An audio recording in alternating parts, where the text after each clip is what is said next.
লম্বা মাপটা নিতে হবে। তো লম্বা মাপটা নেওয়ার পরে এখানে সুন্দর করে দাগ টেনে নিতে হবে। মুহুরি সেলাইয়ের জন্য যে কাপড়টা এটাও নিতে হবে।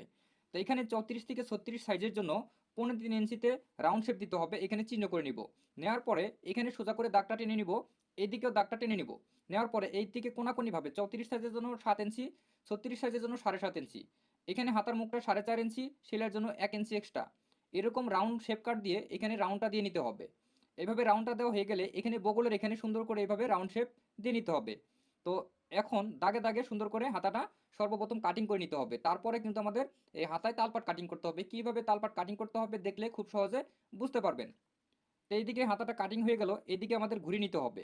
ঠিক আছে, এদিকে ঘুরিয়ে নেওয়ার পরে ভালো করে খেয়াল করেন, এরকম চক দিয়ে আপনারা দাগ দিয়ে নেবেন সুন্দর করে 1/2 ইঞ্চি ভিতর দিয়ে এইভাবে। তো এইভাবে দিয়ে এই কাপড়টুকু কাটিং করে নেবেন, এটাই হলো তালপাট। ঠিক আছে, আশা করি খুব সহজে বুঝতে পারছেন। ভিডিওটি ভালো লাগলে লাইক কমেন্ট শেয়ার অবশ্যই করবেন। আর সেলাই করার সময় হাতাটা এই দিকে একটা মোড়ানো দিবেন, অপর দিকে আরেকটা মোড়ানো দিবেন।